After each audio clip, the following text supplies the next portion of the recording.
Hi grade 9s and 10s, it's Ms. Thangaraj here. Today I'm going to make a video about how you can find the coefficient in front of the brackets when you have an equation in factored form. When I say the word coefficient, it just means what number is in front of the brackets in factored form. So here's an example of a worksheet you could work on where you're given a graph and you want to identify the x-intercepts. And once you identify the x-intercepts, you know the numbers that go in the bracket. And then after that, you would want to do some algebra so you can figure out what the number is that goes at the front of the bracket. Let's look at this example that I've drawn on my chart paper. It is x-intercept 3 and x-intercept -5. And we can use those two x-intercepts to begin the equation in factored form. I know that because one x-intercept is -5, I know that in the bracket I need a +5. And I know that since the other x-intercept is +3, it goes through -3. I know that normally, if you had -3 and +5 in the bracket, you'd multiply them, and that would mean that the y-intercept should be at -15. But this graph is different. The y-intercept is not at -15, which means there must be a coefficient here that we need to find to make this graph work so that it goes through 3, -5, and -4. So what we want to do is we want to remember that anytime you have a point, you need to write the x and then the y. So let's label my graph. This is my x-axis. This is my y-axis. This -4 is on the y-axis, so that means the -4 needs to go where the y is, and the other number is going to be 0. So we know that when x is equal to 0, y needs to be equal to -4. So let me just move my equation down over here. Okay, we're trying to find this number. And we know the -3 part, we know the +5 part. We also know that x is equal to 0 and x is equal to -4 go together. They go together. So what I want to do is I want to take this x is equal to 0, put it here. I'm taking my x is equal to 0, x is equal to 0, I'm putting it there. My y, I know my y is equal to -4. So I can rewrite my equation with those new numbers in it. And then the only variable, the only letter I have left over is the a. So I have this. Now notice I've got 1, 2, 3 parts. And all 3 parts, 1, 2, 3 parts are squished together. That means I'm multiplying those 3 parts. So I have a times 0 minus 3 is -3. 0 plus 5 is 5. So I have a times -3 times +5.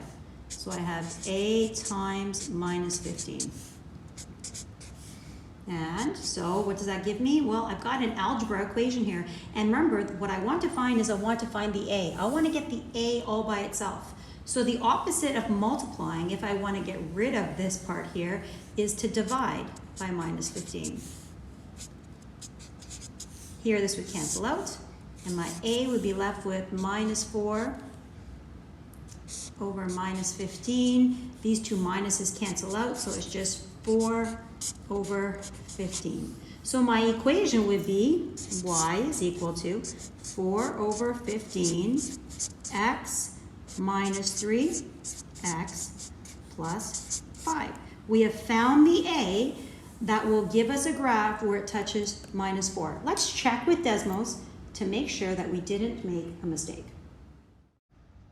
I've gone to Desmos on my cell phone. I've entered the equation we found using algebra, and I can see that that equation gives me the graph that I want. It has x-intercepts at +3 and -5, and it has a y-intercept at -4.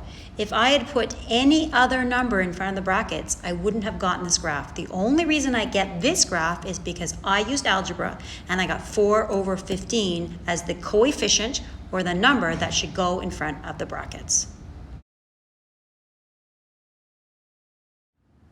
Let's look at this last example together. Again, I can see the x-intercepts. I know that one x-intercept is at -1, and one x-intercept is at -5. So I can begin to write the equation. So I know that the equation must look like this. I have -1 and -5 as my x-intercepts, and that means that my equation must be y is equal to a, x plus 1, and x plus 5. We need those numbers in the bracket to be opposite from my x-intercepts. Okay, so now I'm given one more point, and this one extra point should help me be able to find, the a. So I know that, my finger's in front of the camera. I know that the -3 is my x, and the -8 is my y. The first number is always x, the second number is always y. So what I'm going to do is I'm going to put the -3 where x is, and the -y where 8 is. The -8 where y is. So here we go. Let's look at the equation. Wherever I see x, I'm going to put -3. Wherever I see y, I'm going to put -8. Okay. So that means I need to simplify the brackets. -3 plus 1 gives me -2. -3 plus 5 gives me +2. And that makes sense because remember when we do this math with a vertex, and that's definitely the vertex, then the numbers should be the same, just one plus and one minus. So I have, why does my screen keep going dark? So I have a, my fingers. A is equal to, not there yet, no over here. A times -2 times 2 is equal to -8. And that means I have a times -4 is equal to -8. I want to undo my -4, my multiplying by -4, so I need to divide by -4. I'm going to divide by -4 over here too.